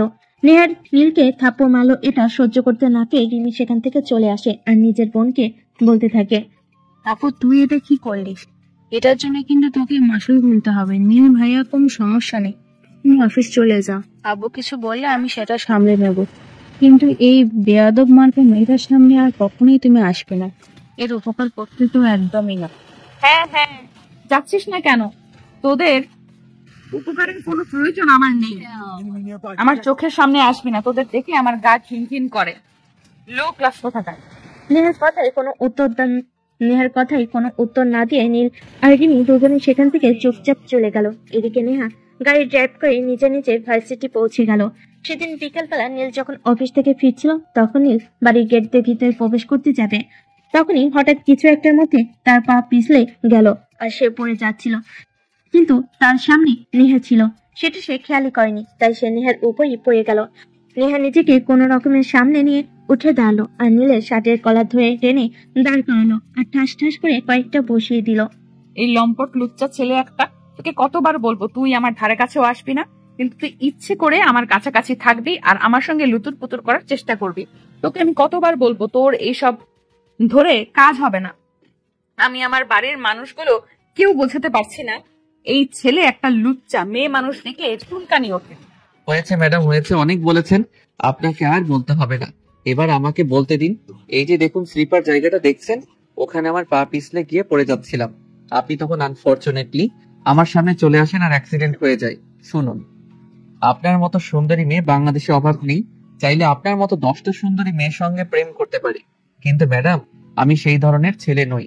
আমি আমার মতো থাকতে পছন্দ করি, আর সেটা আপনাদের এই শহরে স্মার্ট সমাজে মানায় না। হ্যাঁ, সেটাই তো বলছি। যেখানে তোকে মানায় না সেখানে তুই থাকছিস কেন নির্লজ্জ বেহায়ার মতো? এখান থেকে চলে যেতে পারিস না? তুই বুঝতে পারছিস না তোকে আমাদের কারোরই সহ্য হয় না? কি ব্যাপার, কি হয়েছে নেহা? তুমি এভাবে এইখানে চেঁচামেচি কেন করছো বলো? সারাদিন কি তোমার চেঁচামেচি ছাড়া থাকতে মন চায় না? না, আমার চিৎকার চেঁচামেচি ছাড়া থাকতে মন চায় না, কারণ তোমরা আমাকে চেঁচামেচি ছাড়া থাকতে দাও না। তোমাদের কতদিন বলেছি এই ছেলেটাকে আমাদের বাড়ি থেকে তাড়িয়ে দাও। আমি এই ছেলেটাকে একদমই সহ্য করতে পারি না, কিন্তু তোমরা তো কেউই আমার কোনো কথা শুনবে না। তুমি যে কথাগুলো বলছো সেগুলো শোনার মতো না, তাই আমরা কেউ শুনছি না। কারণ তুমি খুব ভালো করে জানো নীল তোমার বাবার বেস্ট ফ্রেন্ডের ছেলে। নীলের বাবা আমাদের অতীতের কত সহযোগিতা করেছে তার কোনো হিসাব নেই। তোমরা থাকো তোমাদের মানবতা নিয়ে, আর যা ইচ্ছা তাই করো, আমি তোমাদের কিছুই বলবো না। এই কথা বলে নেহা সেখান থেকে চলে যায়। এদিকে রিমি সেখানে এসে উপস্থিত হয় আর নীলকে বলতে থাকে, ভাইয়া, ইফ ইউ ডোন্ট মাইন্ড, তোমাকে একটা কথা বলতাম। হ্যাঁ শিওর, কেন নয়। তুমি আমার ছোট বোনের মতো, তুমি আমাকে চাইছো যা ইচ্ছে তাই বলতে পারো, আমি কিছু কেন মনে করব? আর তুমি কি নেহাপুকে ভালোবেসে ফেলেছো? না, একদমই নয়। নেহাকে আমি কেন ভালোবাসতে যাব? তোমার বোন যে হিংসুটে আর অহংকারী, তাকে কখনো কেউ ভালোবাসতে পারে না। তার মনটা শুধু হিংসায় ভরপুর। তুমি যদি তাকে ভালোবাসো নাই বাসবে, তাহলে তার এসব অপমান অত্যাচার কেন সহ্য করছো সেটা আমায় বলবে। দেখো, আমরা তখনই কোনো কষ্ট, অপমান আর অত্যাচার সহ্য করি যখন আমরা সেই মানুষটাকে ভালোবেসে ফেলি। আমি তোমার থেকে বয়সে অনেক ছোট, হয়তো আমার জ্ঞান বুদ্ধি তোমার থেকে অনেক কম, কিন্তু এইটুকু হয়তো বুঝতে পারি। রিমি, তুমি ভুল ভাবছো। আমি তোমার বোনকে কেন ভালোবাসতে যাব? কোথায় তোমার বোন আর কোথায় আমি? তবে হ্যাঁ, একটা কথা সেটা হলো আমি তোমাদের বাড়িতে রয়েছি, তোমাদের খাচ্ছি, তোমাদের পড়ছি, তাই এইটুকু মানবতা দেখানো আমার কর্তব্যের মধ্যে পড়ে। কিন্তু ভাইয়া, বিশ্বাস করো, আমার সেটা মনে হচ্ছে না। আমার মনে হচ্ছে তুমি নেহা আপুকে ভালোবেসে ফেলেছো, যার ফলে স্বরূপ তুমি তার এসব অপমান অত্যাচার সহ্য করছো। নয়তো তুমি কখনোই সহ্য করতে না। তাছাড়া আমি তোমার অনেক গল্প শুনেছি, তুমি বরাবরই ন্যায়পরায়ণ একটা ছেলে। তখনই নীল রিমিকে আর কোনো কথা বলার সুযোগ না দিয়ে চুপচাপ সেখান থেকে চলে গেল। এদিকে দেখতে দেখতে আরো বেশ কিছুদিন চলে গেল আর নেহার অত্যাচারের মাত্রা বাড়তে চলো। এদিকে এসব সহ্য করতে না পেরে রিমি একদিন নীলকে বলে, হ্যাঁ, তুমি যদি আপুকে ভালোবাসো না, তবে তোমাকে একটা কথা বলতে চাই। হ্যাঁ বলো। তুমি আমার ছোট বোন হিসেবে যে কোনো কথা বলতে পারো, সেটা তো আমি তোমাকে অনেক আগেই বলেছি। তাহলে তুমি আমাকে কোনো কথা বলতে দ্বিধাবোধ কেন করো, বলবে? আমার মনে হয় আপু হয়তো মনে মনে তোমাকে ভালোবাসে, যার কারণে তোমাকে সে সহ্য করতে পারে না। আসলে আমি অনেক মেয়েদেরকে দেখেছি যারা তার ভালোবাসা মানুষটির সঙ্গে কথায় কথায় ঝগড়া করে, তাই বলছি আমি একটু সেটার পরীক্ষা নিতে চাই। রিমি, এই মুহূর্তে আমার মনে হচ্ছে তোমার বোনের নয়, তোমার মাথাটাই নষ্ট হয়ে গেছে। তুমি নেবে তোমার বোনের ভালোবাসার পরীক্ষা, সেটা আবার আমাকে দিয়ে? আমি পারবো না বোন, এটা আমাকে ক্ষমা করো। ভাইয়া প্লিজ, এইটুকু কাজ করো। তোমাকে আমার বোনের সঙ্গে কিছু করতে হবে না। তার একটা বন্ধু আছে, সে খুব সহজে ছেলেদের সঙ্গে রিলেশনে চলে যায়। তাই আমি এই মেয়েটার সঙ্গে তোমাকে পরিচয় করিয়ে দেবো, জাস্ট কয়েকটা দিন। এই মেয়েটার সঙ্গে একটু লাইন মারবি, তাহলেই হয়ে যাবে। প্লিজ ভাইয়া, আমি ছোট বোন হিসেবে তোমাকে রিকোয়েস্ট করছি, তুমি আমাকে ফিরিয়ে দিও না। আচ্ছা ঠিক আছে, তুমি যখন এত করে রিকোয়েস্ট করে বলছো, আমি চেষ্টা করে দেখতেই পারি। এই 2 দিন পর রিমি নেহার মোবাইল থেকে তার ওই বান্ধবীর নাম্বার জোগাড় করে আর তার সঙ্গে একটু কথা বলে দেখা করার জন্য। আজ শুক্রবার, তাই রিমি আর নীল দুজনে যাবে ওই মেয়েটার সঙ্গে দেখা করতে। তাই তারা সকালবেলা রেডি হয়ে ওই মেয়েটার সঙ্গে দেখা করতে চলে যায়। আর একটু বুঝিয়ে সুঝিয়ে বলাতে ওই মেয়েটা রাজি হয়ে যায়। আর পরের দিন থেকে শুরু হয় তাদের প্রেমের নাটক। পরের দিন সকালবেলা নীল অফিসে যাওয়ার আগে ওই মেয়েটাকে ভার্সিটি পর্যন্ত নিয়ে যায়, যেটা দেখে নেহা বলতে থাকে, কি রে, কি ব্যাপার? তুই দেখছি আমার ভার্সিটি পর্যন্ত চলে এসেছিস, আর ওই মেয়েটার সঙ্গে তোর কি? ওই মেয়েটা মানে তুমি কাকে বলছো? এই আমার গার্লফ্রেন্ড, এর সঙ্গে আমি প্রেম করছি আর আমার ভবিষ্যৎ বউ। আশা করি তুমি রেসপেক্ট দিয়ে কথা বলবে। রেসপেক্ট? তা আবার তোর বউকে হাসালি?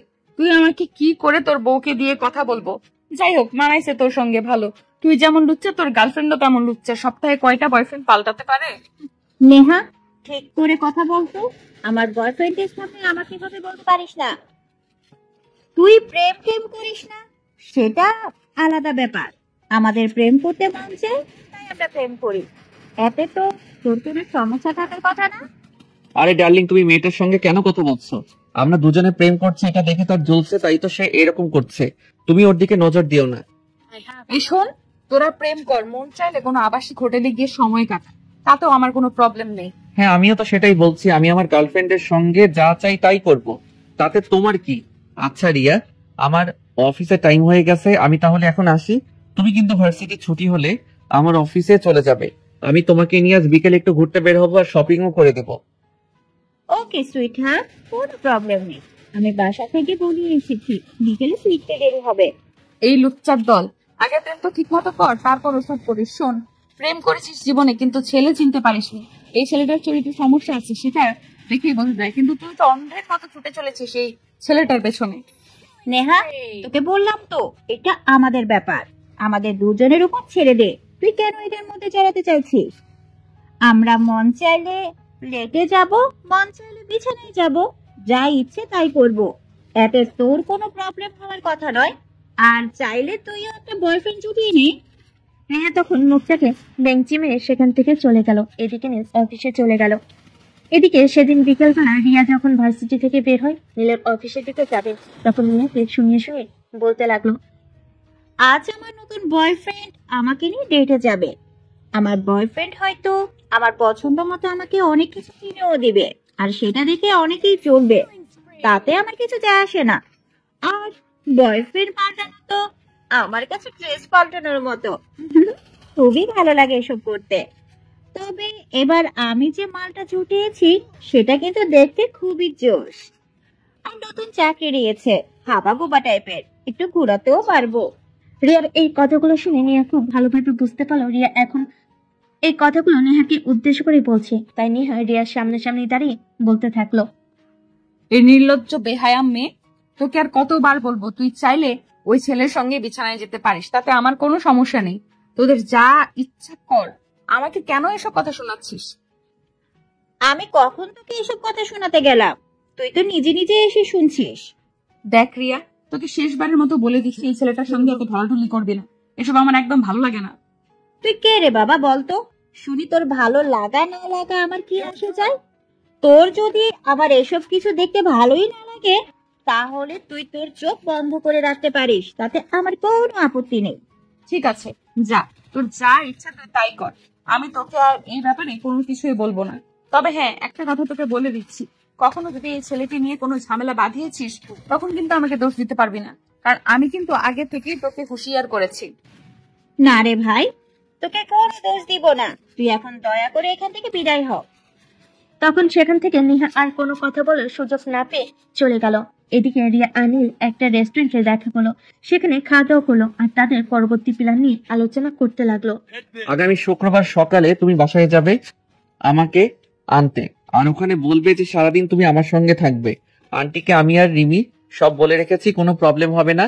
আর সেখানে গিয়ে তুমি আমার সঙ্গে এরকম আচরণ করবে যেন আমরা দুজনই খুব ক্লোজ হয়ে গেছি, সেটা নেহা বোঝে। ওকে, কোনো প্রবলেম নাই। আমি সময় মতো পৌঁছে যাব, আর তুমি যেভাবে যা করতে বলবে আমি তাই করব। আর আজকে নেহাকে দেখিয়েছি, আমি শিওর সে তোমাকে ভালোবাসে, কিন্তু মুখ ফুটে বলতে পারছে না। হয়তো নয়তো সে নিজেই ভালোবাসাটা বুঝতেই পারছে না, তাই তোমার সঙ্গে এরকম আচরণ করছে। আর 2-4 দিন গেলে আমি শিওর সে নিজে থেকেই তোমাকে সব বলতে পারবে। সেটা সময় হলে দেখা যাবে। যাই হোক, এখন তাহলে আসি, আমাকে তো আবার কাল সকালে অফিস যেতে হবে, রাত তো অনেক হয়ে গেল। সেদিন বাসে ফিরতে ফিরতে নীলের রাত্রে 12টার মতো বেজে গেল। সে দরজার সামনে দাঁড়িয়ে কলিং বেল চাপ দিল। প্রায় মিনিট 5 পর এসে দরজা খুলে দিল, আর নীলকে গেটের বাইরে দাঁড়িয়ে থাকতে দেখে সে রাগান্বিত স্বরে বলতে লাগলো, এটা বাড়ি নাকি অন্য কিছু আমি সেটাই বুঝতে পারছি না। এইখানে যে কেউ এসে পড়বে, থাকবে, খাবে, যখন ইচ্ছা হবে বাসায় আসবে, মাঝরাত থেকে বাসায় আসবে, এগুলো এই বাসায় চলবে না। নেহামা আড়ালে দাঁড়িয়েছিল, তিনি এই মুহূর্তে তার জন্য অপেক্ষা করছিলেন। তখনই তিনি সামনে এসে নেহাকে উদ্দেশ্য করে বলতে লাগলেন, কি ব্যাপার নেহা, তুমি ওর সঙ্গে এরকম আচরণ করছো কেন? এই বাড়িতে তোমার যতটুকু স্বাধীনতা নীলেরও ততটুকু স্বাধীনতা আমরা দিয়ে রেখেছি। নীলের যখন ইচ্ছে হবে বাড়িতে আসবে, আর যেদিন ইচ্ছা হবে না বাড়িতে আসবে না। এ ব্যাপারে তুমি তো কথা বলার কেউ না। হ্যাঁ, সেটাই তো। আমি কেন এই কথা বলছি? এটা তো বাড়ি নয়, অন্য কিছু। এখানে যার ইচ্ছা হবে সেই চলে আসবে, তাদের নিজের ইচ্ছা মতো থাকবে, নিজের ইচ্ছা মতো নিয়ম তৈরি করবে। কই, আমরা তো কোনোদিন সন্ধ্যার পরেও বাড়িতে ফিরি না। তাইলে এই ছেলেটা কেন আমাদের বাড়িতে থেকে রাত 12টার পর বাড়ি ফিরবে? বললাম তো, সেসব কৈফত কেউ তোমাকে দেবে না। কারণ এই বাড়িতে যতটুকু অধিকার তোমার আর রিমির রয়েছে, ততটুকু অধিকার নীলেরও রয়েছে। নীলের যখন ইচ্ছা হবে এখানে আসবে, যখন ইচ্ছা হবে তখন সে রাতের 2টা বাজে বাড়িতে আসতে পারবে, কোনো সমস্যা নেই। আরে হ্যাঁ, নীল তো আর এমনি এমনি লেট হয়নি, হয়তো তার কোনো কাজ ছিল তাই। হায়, আমি তো সেটাই বলছি। তার কি এমন মহান কাজ ছিল যে অফিস ছুটি হয়েছে বিকেল 5টায় আর এখন রাত 12টা বাজে তার বাড়িতে আসার সময় হয়েছে? আমার তো সেটাই জানতে ইচ্ছে করছে। নেহা, আমি আমার গার্লফ্রেন্ড নিয়ে ঘুরতে গেছিলাম, কেন তোমার কোনো সমস্যা আছে নাকি এতে? তাছাড়া এটা তো তুমি খুব ভালো করেই জানো, তোমারই এক বন্ধুর সঙ্গে আমার প্রেম হয়েছে, সেটা বাড়ির কেউ না জানলেও তুমি তো খুব ভালোই জানো। তাহলে আমাকে এত প্রশ্ন করার কি আছে বলো? এক্স্যাক্টলি, আমিও সেটাই বলতে চাইছিলাম। তুমি আমাদের বাড়িতে থাকবে, আমারই এই বন্ধুর সঙ্গে প্রেম করবে, আর রাত 12টার পর বাড়িতে ফিরবে। এসব তো আমি সহ্য করব না। তোমার সহ্য করা বা না করায় কি আসে যায় সেটা তুমি আমাকে বলবে? তোমাকে কতবার বলেছি এই ছেলেটার পিছনে পড়বে না। সহজ সরল ইনোসেন্ট একটা ছেলে, গ্রাম থেকে এসেছে, শহরের এত সব নিয়ম কানুন সে জানে না। তাই তো তোমাকে বলেছি তুমি ওকে যতটুকু পারো সহযোগিতা করবে, কিন্তু পিছনে লাগবে না। তোমাদের সঙ্গে তর্ক করে কোনো লাভ আছে বলে তো আমার জানা নেই। তোমাদের সঙ্গে তর্কে আমি যেতে চাই না। আমি আসছি, তোমাদের যা ইচ্ছা তোমরা তাই করো। নেহা সেখান থেকে হনন করে নিজের রুমে চলে গেল। আর সেটা দেখে নীল আর নেহার আম্মু দুজনেই হাসতে থাকলো। তখন নেহার আম্মু বলতে লাগলো, এবার তো তুমি নিজের চোখে দেখতে পেলে নেহা কিভাবে জ্বলছিল। আমি শিওর সে তোমাকে মনে মনে অনেক বেশি ভালোবেসে ফেলেছে, কিন্তু নিজের ইগোর জন্য বলতে পারছে না। তবে হ্যাঁ, একটা কথা আমি শিওর যে এভাবে চলতে থাকলে নিয়া হয়তো 2-1 দিনের মধ্যেই তার মনের কথা প্রকাশ করে দিবে। কিন্তু আন্টি, আপনারা সত্যি যে এরকমটা চিন্তা করছেন সেরকম যদি হয় তাহলে কি করবেন? তখনই নেহার আব্বু সেখানে এসে উপস্থিত হয়। আর তিনি তাদের কথোপকথন আগে থেকে শুনছিলেন, তাই তিনি বলেন, কি করব মানে? তোমার কি নেহাকে বিয়ে করতে কোনো সমস্যা আছে? সোনা আমার, মেয়েটার এমনিতেই একটু অহংকারী, কিন্তু মানুষের দিক দিয়ে অনেক ভালো একটা মেয়ে। একটা সঠিক মানুষের ভালোবাসা পেলে আমার মেয়েটা শিওর বদলে যাবে। কিন্তু আঙ্কেল, আপনার মেয়ে তো... এরপর নেহার আব্বু নীলকে আর কোনো কথা বলার সুযোগ না দিয়ে নিজেই বলতে থাকলো, আর কোনো কিন্তু নয় বাবা, আমি তোমার আব্বুর সঙ্গে কথা বলে রেখেছি। তোমার আব্বু নেহাকে ছোটবেলা থেকেই খুব ভালো করেছিলেন, তাই তোমার আব্বু আর অমত করেনি। তিনি এক কথায় রাজি হয়ে গেছেন তোমার সঙ্গে নেহাকে বিয়ে দিতে। ঠিক আছে আঙ্কেল, কোনো সমস্যা নেই। আপনি আর আমার আব্বু যদি রাজি থাকেন তাহলে আমি বিয়ে করতেই রাজি। এরপর চলে গেল আরো কয়েকটা দিন। আজ শুক্রবার, তাই নীলের বলা কথা মতো রিয়া সকাল সকাল নীলের বাড়িতে চলে এসেছে। আর নীলের শিখিয়ে দাও কথাগুলো মতোই কাজ করছে। হ্যাঁ, নীল কোন রুমে থাকে আমায় একটু দেখিয়ে দিবি? কেন, আমি তোকে সেটা দেখাতে যাব কেন?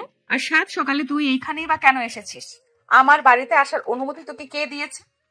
শোন, এটা তোদের বাড়ি ঠিক আছে, কিন্তু আমার বয়ফ্রেন্ড আর আমার হবু হাজবেন্ড এই বাড়িতে থাকছে, তাই আমি যে কোনো সময় এই বাড়িতে আসতেই পারি। এখন কথা না বাড়িয়ে তুই আমাকে এটা বলে দে যে নীল কোন রুমে আছে। আর তুই যদি আমাকে সেটা বলতে না পারিস তাহলে সেটাও বলে দে, কারণ আমি তো তোর জন্য বসে থাকবো না, আমি নিজেই আমার বয়ফ্রেন্ডকে খুঁজে নিব। তোর কোনো সাহায্যের প্রয়োজন হবে না। এই শোন, আমি না তোর সঙ্গে কোনো কথা বলতে চাইছি না। তুই এক্ষুনি আমাদের বাড়ি থেকে বের হয়ে যা। আমি চেহারাটাও আমাদের বাড়িতে দেখতে চাইছি না। তোমার দেখতে যাওয়া বাধা আছে হয়তো, কারোরই কিছু যায় আসে না। রিয়াকে আমি এই বাড়িতে আসতে বলেছি কারণ রিয়াকে আমি ভালোবাসি, আর তার সঙ্গে আমার একটা ভালো সম্পর্ক রয়েছে। আমরা সারাদিন একসঙ্গে সময় কাটাবো, তাই রিয়াকে আসতে বলেছি। একসাথে সময় কাটাবে মানে কি বোঝাতে চাইছো? তুমি এই বাড়িতে থেকে এসব নষ্টামি করবে, এসব তো চলবে না। তুমি এই বাড়ি থেকে বের হয়ে গিয়ে তারপর যা ইচ্ছা তাই করো, তোমাকে কেউ বাধা দেবে না। নীল এই বাড়িতে থেকে যাবে কেন? নীল এই বাড়িতেই থাকবে, আর তার যা করতে ইচ্ছা হয়েছে এই বাড়িতে থেকেই করবে। এতে যদি তোমার কোনো সমস্যা হয়ে থাকে তাহলে তুমি নিজের চোখ দুটোকে বন্ধ করে রাখতে পারো। আম্মু আমি বুঝতে পারছি না তোমাদের কি হয়েছে, তোমরা কেন এই ছেলেটার জন্য আমার সঙ্গে এরকম আচরণ করছো? বাইরের একটা ছেলে এখানে থাকছে আর তার উপরে সব নষ্টামি করছে, সেগুলোকে তোমরা সহ্য করছো? আমরা তো তার কাজকর্ম সেরকম খারাপ কিছু দেখতে পাচ্ছি না, আর সে তো সেরকম কোনো কিছুই করেনি। সে একটা মেয়েকে ভালোবাসে আর তার সঙ্গে পার্সোনাল টাইম কাটাবে, হয়তো এতেই খারাপের কি আছে? কেন ওই মেয়ের সঙ্গে কেন পার্সোনাল টাইম কাটাতে হবে? বাড়িতে কি মেয়ে মানুষ নেই নাকি? বাড়িতে তো মেয়ে মানুষ অনেকেই রয়েছে, যেমন রিমি আন্টি। আমি কি ওদের সঙ্গে পার্সোনাল টাইম কাটাবো নাকি? ওরা তো আর আমার গার্লফ্রেন্ড নয় যে আমি একটু জড়িয়ে ধরতে পারবো, আদর করতে পারবো। এক থাপ্পড়ে তোর সব কয়টা দাঁত ফেলে দিব। তুই রিমি আর আম্মুকে কেন আদর করতে যাবি? আমি যে তোর চোখের সামনে ঘুরঘুর করছি, আমাকে তোর চোখে পড়ে না? এসব তুই কি বলছিস নেহা? তুই কিনা শেষে এই ছেলেটাকে এসব কথা বলছিস? তুই তো এই ছেলেটাকে একদম সহ্য করতে পারিস না। যে আমাদের বাড়িতে রয়েছে এটাই তোর সহ্য হয়? হ্যাঁ বলেছি, কারণ ওকে যেদিন আমি প্রথমবার দেখেছি সেদিনই ভালোবেসে ফেলেছিলাম। কিন্তু বাংলায় তো একটা প্রবাদ আছে, মেয়ে মানুষের বুক ফাটে তো মুখ ফুটে না। আমার বেলাতেও সেটাই হয়েছে। আমি তো ভেবেছিলাম নীল নিজেই এসে আমাকে তার ভালোবাসার কথা বলবে, আমার পেছনে ঘুরঘুর করবে, কিন্তু এই ছেলেটা পুরো অন্যরকম। আমার পেছনে একটুও টাইম ওয়েস্ট করলো না, উল্টো নিজের ডিমান্ড দেখালো। হ্যাঁ, কিন্তু আমার মনের মানুষটা যে এমন আহাম্মক সেটা তো আমি জানতাম না। আমি তো ভেবেছিলাম যে আমার রাগ অভিমান এগুলো বুঝবে, আমাকে সে নিজেই এসে তার ভালোবাসার কথা বলবে, কিন্তু এখনো পর্যন্ত তো সেরকম কোনো কিছুই হলো না। তাই আমি বাধ্য হয়ে নিজেকেই বলতে হলো, I love you Neel, really love you. আর রিয়া, তুই এক্ষুনি আমাদের বাড়ি থেকে বের হয়ে চলে যা, তুই বন্ধু নামের কলঙ্ক। আরে বাবা, তুই আমাকে কেন দোষারোপ করছিস? আমি আবার কি করলাম? আমি তো তোর বন্ধু ছিলাম, আর বন্ধু হয়ে সারা জীবন থাকতে চাই। আমার ভালোবাসার মানুষকে কেড়ে নেওয়ার চেষ্টা করেছিলি, আর তুই কিনা বলছিস যে তুই আমার বন্ধু হয়ে থাকতে চাস? হাই নেহা, রিয়া তোমার বন্ধু হয়ে থাকতে চাই, সে তোমার ভালোবাসাকে কেড়ে নিতে চায়নি। সে যা করেছে সে সবকিছু আমার আর রিমির কথাই করেছে, কারণ আমরা জানতাম যে তুমি আমাকে ভালোবেসে ফেলেছো, কিন্তু বলতে পারছো না, তাই এইটুকু নাটক আমাদের করতে হয়েছে। তাহলে ক্ষমা করে দিও, তোমার ভালোবাসা প্রকাশে আনার জন্য আমাদের এইটুকু করতেই হয়েছে। তখনই নেহা নীলের শার্টের কলার ধরে বলতে থাকে, ইচ্ছামি ফাজলামি বাদ দিয়ে এখন আমাকে এইটা বলো যে আমার বিয়ে কখন করছো? তুমি বললে আজই করতে পারি, আমার কোনো সমস্যা নেই। আর আন্টি আঙ্কেল বাবার সঙ্গে কথা বলে রেখেছেন, বাবা এই বিষয়ে সম্মত আছেন, শুধু তোমার নিজের মুখে বলাটা বাকি ছিল। আমরা সবাই এটা জানতাম যে আজ না হোক কাল তুমি নিজের মুখে আমাকে তোমার ভালোবাসার কথা বলবে, তাই আমরা সবাই মিলে এই প্ল্যানটা করেছিলাম। তার মানে শুধু তুমি, রিমি আর রিয়া নয়, এই পরিবারের সবাই এই বিষয়ে জানতো, আর তোমরা সবাই সবকিছু জেনে শুনে আমার সঙ্গে এরকম করেছো? আচ্ছা ঠিক আছে, সমস্যা নেই, আমিও সময় হলে সুদে আসলে গুনে নিব। অতঃপর এর পরের দিন দুই পরিবারের উপস্থিতি আর সম্মতিতে নীল আর নেহার শুভ বিবাহের কাজ সুসম্পূর্ণ হয়। এরপর কেটে গেল দীর্ঘ 5 বছর। নেহার একটু শারীরিক সমস্যা ছিল, যার কারণে তাদের কোনো বাচ্চা কাচ্চা হচ্ছিল না। তাই নীল আর নেহার পরিবার মিলে নেহাকে অনেক জায়গায় ডাক্তার দেখায়। অবশেষে তাকে সিঙ্গাপুর চিকিৎসার জন্য নিয়ে যেতে চায়। দেখো, আমার জন্য তোমাদের এত কষ্ট করার কোনো প্রয়োজন নেই।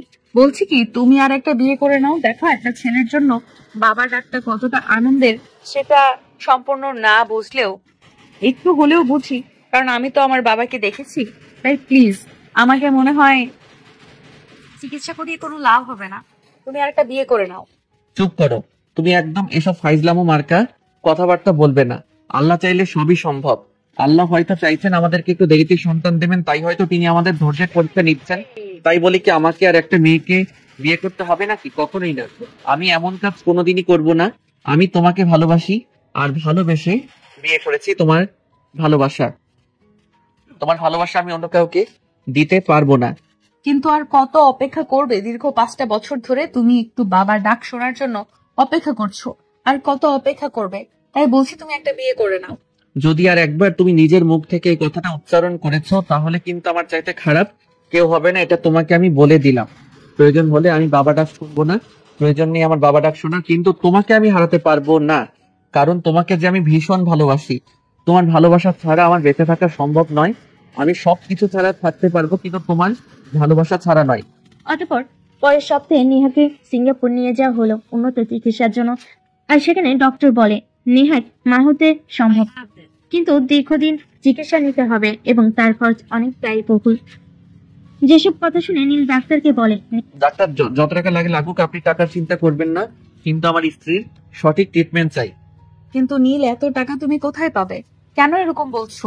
বললাম তো তুমি আমাকে ছেড়ে দাও আর বিয়েটা করে নাও। নেহার মুখ থেকে এই কথাগুলো শুনে নীল ডক্টরের সামনে নেহাকে ঠাস করে একটা চর মেরে বসলো আর নিজে বাচ্চা ছেলের মতো কাঁদতে শুরু করলো। প্রায় 2 মিনিট কান্না করার পরে সে নেহাকে নিজের বুকের সঙ্গে জড়িয়ে ধরে বলতে লাগলো, এই টাকা কোথা থেকে আসবে সেটা আমি চিন্তা করব, তোমাকে কেউ চিন্তা করতে বলেনি। আমি তোমাকে ভালোবাসি আর সারা জীবন তোমাকে ভালোবেসে যেতে চাই। তোমার ভালোবাসার কোনো খামতি রাখতে চাই না। কেন এত ভালোবাসো আমায়? আমি তো তোমাকে কম অপমান অপদস্থ করিনি, আর এখন তোমাকে বাবা ডাকতেও শোনাতে পারছি না। তাহলে কেন তুমি আমায় ভালোবাসো, আর কেনই বা ভালোবাসবে? পাগলিরে, ভালোবাসা বলে করে হয় না, ভালোবাসা জাস্ট হয়ে যায়। কখন কার জন্য সেটা বলা যায় না। তোমাকে ভালোবাসি আর সারা জীবন ভালোবাসবো। সেটা যত ঝড় তুফানি আসুক না কেন, আমার ভালোবাসা কখনোই কমবে না। না হয় থাকলাম নিঃসন্তান, কিন্তু তোমার ভালোবাসা তো পাবো, তাতেই আমার চলে যাবে। অতপর দুজনে দুজনকে জড়িয়ে ধরে বাচ্চা শিশুদের মতো কান্না করতে থাকে। আল্লাহ চাইলে তাদের একটা সন্তান দান করতে পারে আর তাদের সংসারটাকে একটা সম্পূর্ণ সুখী আর সমৃদ্ধ সংসারে পরিণত করতে পারে। যাই হোক, সবকিছু আল্লাহ তাআলার হাতে। তো ভিউয়ার্স, আপনাদের একটা কথাই বলবো, আমাদের সমাজে এখনো অনেক কুসংস্কার রয়েছে আর অন্ধ বিশ্বাস রয়েছে। দেখুন, আমরা তো একটা মানুষকে ভালোবেসে বিয়ে করি, তারপর যখন সে সন্তান দিতে অক্ষম হয় তখন আমরা তাকে অনেক অপমান অবহেলা করি, যেটা তার প্রাপ্য নয়। কারণ সে তো নিজেও নিজের জীবনে ঝুঁকি নিয়ে একটা ছেলেকে বাবা ডাক শোনাতে চেষ্টা করে। আমি আপনাদের একটা কথাই বলতে চাই, দেখুন, যদি কোনো মেয়ের এরকম কোনো প্রবলেম হয়ে থাকে তাহলে তাকে অপমান অপদস্থ এবং মানসিক লাঞ্ছনা না দিয়ে আমাদের উচিত মেয়েটার পাশে দাঁড়ানো এবং তার সঠিক ট্রিটমেন্ট করানো। আল্লাহ চাইলে 50 বছর পরেও যে আমাদের সন্তানের সুখ দিতে পারেন, এমন হাজারো প্রমাণ আমাদের সমাজে অহরহ রয়েছে। তাই আমাদের মানসিক চিন্তাধারা বদলানো উচিত এবং আল্লাহর উপর ভরসা রাখা উচিত। সবার জন্য অনেক শুভকামনা রইল। দেখা হবে অন্য কোনো এক ভালোবাসার গল্পে। সে পর্যন্ত ভালো থাকবেন সবাই।